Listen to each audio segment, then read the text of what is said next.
Hello friends, welcome to my YouTube channel. आज की इस वीडियो में डिस्कस करेंगे डीएवी सीबीटी की ऑफिशियल अपडेट जो कि है इनका एलिजिबिलिटी क्राइटेरिया।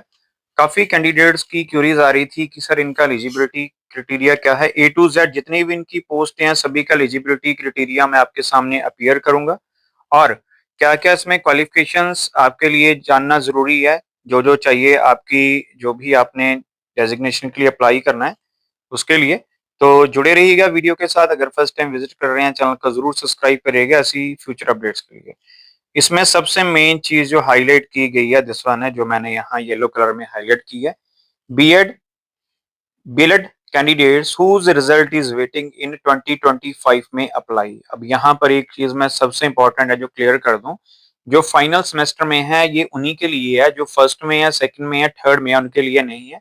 इन्होंने स्पेशली लिखा है whose result is pending or awaited in May, awaited in 2025 में। तो वही ये अप्लाई कर सकते बिकॉज मई में रिजल्ट आ जाता है। अगर मई का जून भी हो जाए नो इश्यूज, बट आपका यहाँ तक रिजल्ट आना चाहिए। तो सबसे पहले हम देख लेते हैं यहाँ पीजीटी का अपडेट जो है कि पीजीटी का क्या क्या एलिजिबिलिटी क्राइटेरिया है यहाँ पर जो दिया गया है। तो ये है सबसे पहले पीजीटी सीबीटी 2026 का post graduate in advertise subject with 50% marks from यकुगरा यूनिवर्सिटी।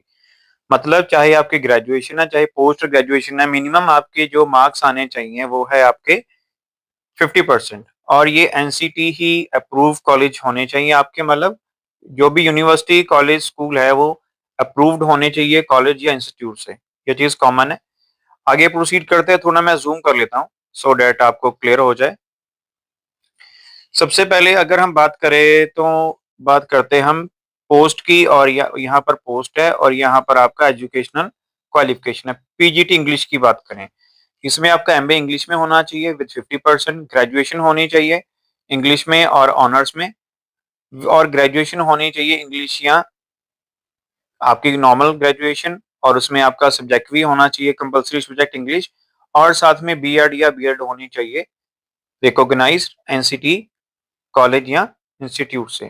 उसके बाद अगर हम बात करें पीजीटी हिंदी की, इसमें भी सेम है, वहां इंग्लिश था यहाँ हिंदी आ गया, इसमें नई कोई चीज नहीं। यहाँ पर नया कुछ अपडेट होगा वो मैं आपके साथ शेयर कर दूंगा बिकॉज मैं नहीं चाहता कि वीडियो ज्यादा लेंथी जाए। अब यहाँ पर देखिए मैथमेटिक्स में थोड़ा सा चेंज लग रहा है मुझे। पहले तो पोस्ट ग्रेजुएशन एमए एमएससी होनी चाहिए, एमटेक होनी चाहिए, एमए होनी चाहिए। यहाँ पर इन्होंने बताया ऑपरेशनल रिसर्च, ये नया पॉइंट इन्होंने ऐड किया है। Statics equivalent PG degree maths related discipline from UGC recognised university with minimum आपका 50% मार्क्स। ग्रेजुएशन होनी चाहिए मैथ्स में, बीए होनी चाहिए विद बीएससी ऑनर्स, ठीक है, और जर्नल होनी चाहिए। और बाद में जो आपके बाकी क्राइटेरिया है ये आपको पता है बीएड का बीटेक का, और इसमें प्रोफेशनल डिग्री अगर आपके पास है ये आपको पता है कंपलसरी है। मतलब ये जो डॉट्स हैं ये सारे डॉट्स कंपलसरी हैं, ये तीनों चीजें आपके पास होनी चाहिए।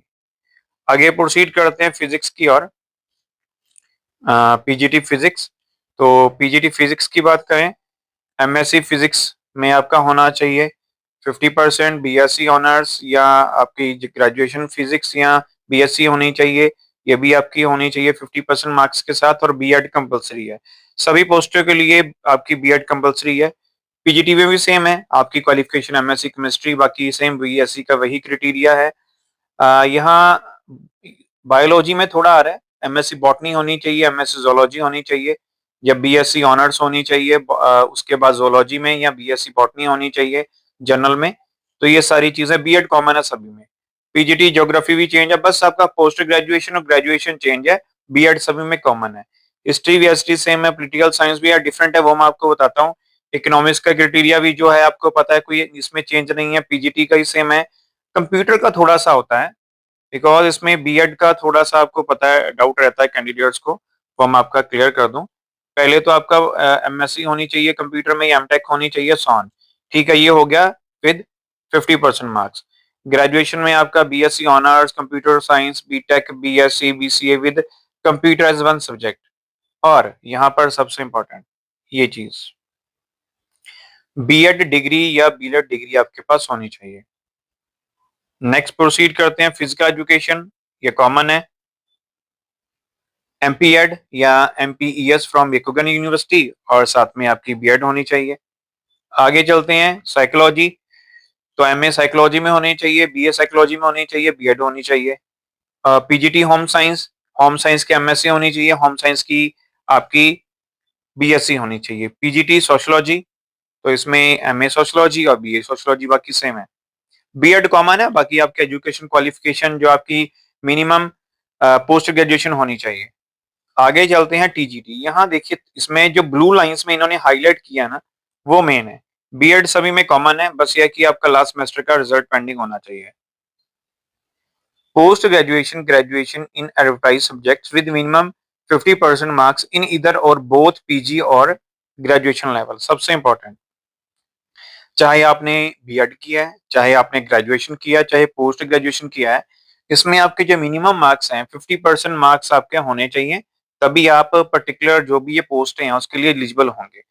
और आपको पता है कि जो आपका पीजीटी है उसमें आपका सीटेट नहीं मांगता, ये जो पोस्टें हैं इसमें देखिए CTET STET as per state eligibility recruitment requirement. आगे चलते हैं, इसमें जो चीज मेन है इन्होंने दिया है, यहां देखिए ये physical education, regional languages, librarian, art and craft, music and dance candidates with less than 50% marks में अप्लाई।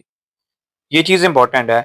अगर लगा लो किसी ने फिजिकल एजुकेशन में अप्लाई करना है, रीजनल लैंग्वेज में, लाइब्रेरियन में, art and craft, music, dance, अगर उनके 50% से कम भी मार्क्स हैं, ही और शी दे कैन अप्लाई। अब बात आ गई टीजीटी की। टीजीटी में भी आपकी सेम क्वालिफिकेशन है, इसमें जो एक्स्ट्रा चीज इन्होंने ऐड की है जो कॉमन है वो है ये सीटेट या एस्टेट दोनों में से एक होना चाहिए। बाकी जो भी इनका एलिजिबिलिटी क्राइटेरिया है उसके अकॉर्डिंग, तो मेरे अकॉर्डिंग सीटेट आपका चलता है, स्टेट के टेट को नहीं मानते। बाकी इनका ऑफिशियल आने तो उसमें ऑप्शंस होंगे, उसके अकॉर्डिंग देख लेते हैं। हिंदी में भी सब कुछ सेम है, क्वालिफिकेशन वही है, पोस्ट ग्रेजुएशन आपकी हिंदी में, प्रोफेशनल डिग्री आपकी होनी चाहिए और आपका हिंदी होना चाहिए, पंडित ट्रेनिंग भी इसमें अगर हो तो वो भी चल सकता है। संस्कृत में आपकी पोस्ट ग्रेजुएशन संस्कृत में होनी चाहिए, ग्रेजुएशन संस्कृत में, प्रोफेशनल डिग्री बीएड। यहाँ पर एक इन्होंने चीज ऐड की, यहाँ ये ठीक है लिखा है इन्होंने दिस वन कि आपका ग्रेजुएशन विद आपका पोस्ट ग्रेजुएशन इकट्ठा कर दिया इन्होंने, ये चीज कॉमन है सब में, ये याद रखिएगा। उसके बाद हम आते हैं मैथमेटिक्स में। मैथमेटिक्स में भी कॉमन है सभी वही चीजें, टीएसटी में भी सभी चीजें वही कॉमन है, सीटेट कॉमन है। अब आते हैं कंप्यूटर पे। कंप्यूटर में भी सब कॉमन है, इसमें यह है कि कंप्यूटर साइंस में आपका पोस्ट ग्रेजुएशन या ग्रेजुएशन होना चाहिए, दोनों में से कोई एक, बीसीए या BSc, computer science, BTech, BCA, BTech in electronics वाले भी इसमें आ सकते हैं, और grade with 2 year computer diploma वाले भी आ सकते हैं। और इसमें 50% आपके मार्क्स चाहिए, प्रोफेशनल डिग्री चाहिए और साथ में आपका CTET as per state wise eligibility requirement. TST social science common है, टीएसटी फिजिकल एजुकेशन कॉमन है। इसमें देखिए इन्होंने सीटेट टेस्टेड कोई नहीं दिया, सिंपल आपका इसमें बीपीएड या बीपीएस होना चाहिए। लाइब्रेरियन के लिए भी नहीं है, कंप्यूटर नॉलेज जरूरी है लाइब्रेरियन के लिए। टीजीटी मराठी, पोस्ट ग्रेजुएशन होनी चाहिए मराठी में और बैचलर डिग्री होनी चाहिए उनके पास गुजराती में। ये लैंग्वेज सब्जेक्ट है, उसके अकॉर्डिंग जो लैंग्वेज के कैंडिडेट्स हैं उनको ज्यादा पता है। आगे चलते हैं पीआरटी में। पीआरटी में देखिए इन्होंने एक चीज पर ऐड की है, ध्यान से सुनना, जो आपके लिए जानना जरूरी है। ये मेरे पास काफी कैंडिडेट्स की क्यूरीज आ रही थी कि सर ये डीएवी वाले, डीएलएड वाले कैंडिडेट्स को क्यों नहीं लेते। ठीक है, अब यहाँ पर ये पॉइंट उनका क्लियर हो गया है, तो मैं ये पॉइंट हाईलाइट कर देता हूँ। पहले तो पोस्ट ग्रेजुएशन आपकी होनी चाहिए, इसमें पीआरटी में इन्होंने कोई क्राइटेरिया नहीं दिया 50% या कुछ मार्क्स का, तो चलेगा। तो ये देखिए बीएड और जेबीटी 2 साल की होनी चाहिए, या डीएलएड आपकी रेगुलर 2 इयर्स की होनी चाहिए, या डीएड रेगुलर 2 इयर्स की होनी चाहिए, और बाकी एनसीटी अप्रूव्ड कॉलेज से होनी चाहिए। और बीएड जिनका रिजल्ट अवेटेड है वो भी अप्लाई कर सकते हैं। BEd, BElEd, JBT, ETT, DElEd candidates who result is pending वो भी इसमें अप्लाई कर सकते हैं। टीजीटी में ऐसा नहीं था, टीजीटी में बीएड था, टीजीटी में भी बीएड था, और इसमें ये सारे कोर्सेज अगर इनका रिजल्ट पेंडिंग है तो इसमें कैंडिडेट्स अप्लाई कर सकते हैं। और CTET STET as per state eligibility. बाकी जो एजुकेशन क्वालिफिकेशन सेम है, बस इसमें कॉमन जो था वो ऊपर था और इसमें ये चीजें कॉमन है बस, बाकी सारा सेम है।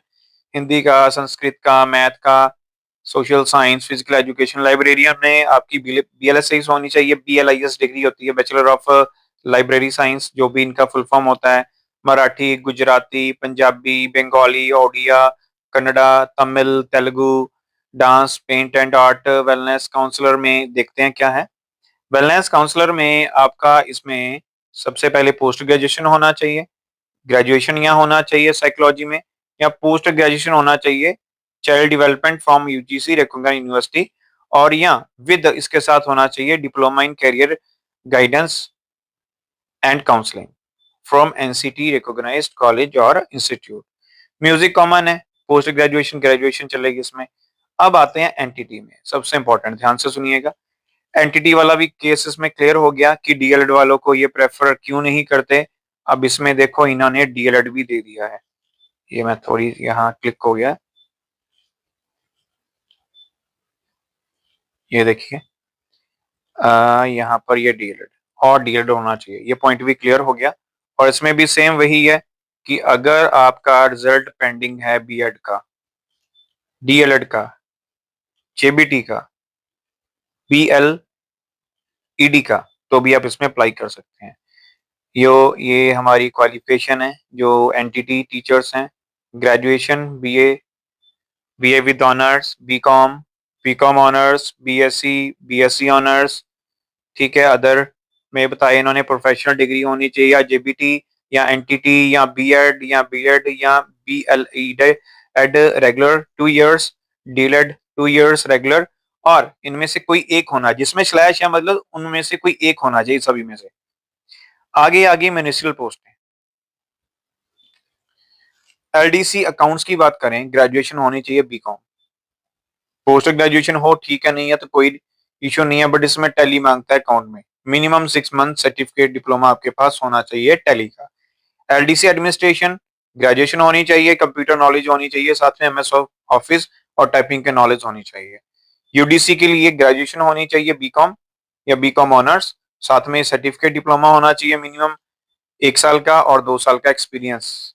असिस्टेंट 5 साल का मैक्सिमम एक्सपीरियंस हो तो ही अप्लाई करना, बिकॉज UDC और असिस्टेंट की सैलरी काफी अच्छी होती है। बाकी पता नहीं जिस स्कूल में आप ज्वाइन करेंगे वहां का क्या क्राइटेरिया है। तो इसमें कंप्यूटर नॉलेज, जिसमें नोट आपको ड्राफ्टिंग आना चाहिए, टाइपिंग आनी चाहिए, कंप्यूटर नॉलेज होनी चाहिए, MS ऑफिस आना चाहिए, फ्रंट ऑफिस असिस्टेंट रिसेप्शनिस्ट, इसमें ये सारी आप देख सकते हैं। क्वालिफिकेशन कॉमन है, ग्रेजुएशन, पोस्ट ग्रेजुएशन इसमें कॉमन नहीं है, अगर है ठीक है, अगर नहीं है तो भी चलेगा। इसमें कंप्यूटर नॉलेज इंग्लिश मेन मांगी है। लाइब्रेरी असिस्टेंट के लिए MLIS या BLIS या DLIS होना चाहिए, विद LAS का सर्टिफिकेट आपके पास होना चाहिए।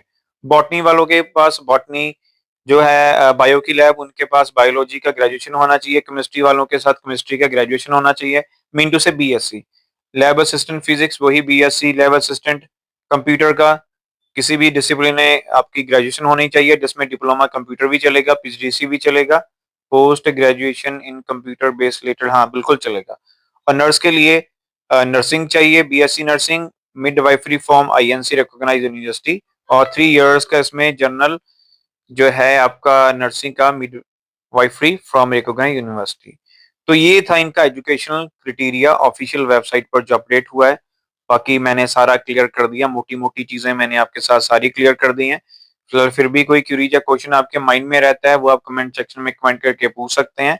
और ऐसी फ्यूचर वीडियोस के लिए जरूर हमें ज्वाइन करिएगा, चैनल को भी सब्सक्राइब करिएगा, और नीडी फ्रेंड्स के साथ जरूर शेयर करिएगा, बिकॉज एलिजिबिलिटी क्राइटेरिया का काफी ज्यादा कैंडिडेट्स को डाउट था, एंड स्पेशली जिनकी बीएड परसुइंग है और सीटेट एस्टेट नहीं है। तो बाकी इसके रिगार्डिंग और कोई भी क्यूरी क्वेश्चन आपके माइंड में रहता है, वो कमेंट सेक्शन में कमेंट करके पूछ सकते हैं। और ऐसी फ्यूचर अपडेट्स के लिए जरूर हमें ज्वाइन करिएगा, चैनल को भी सब्सक्राइब करिएगा।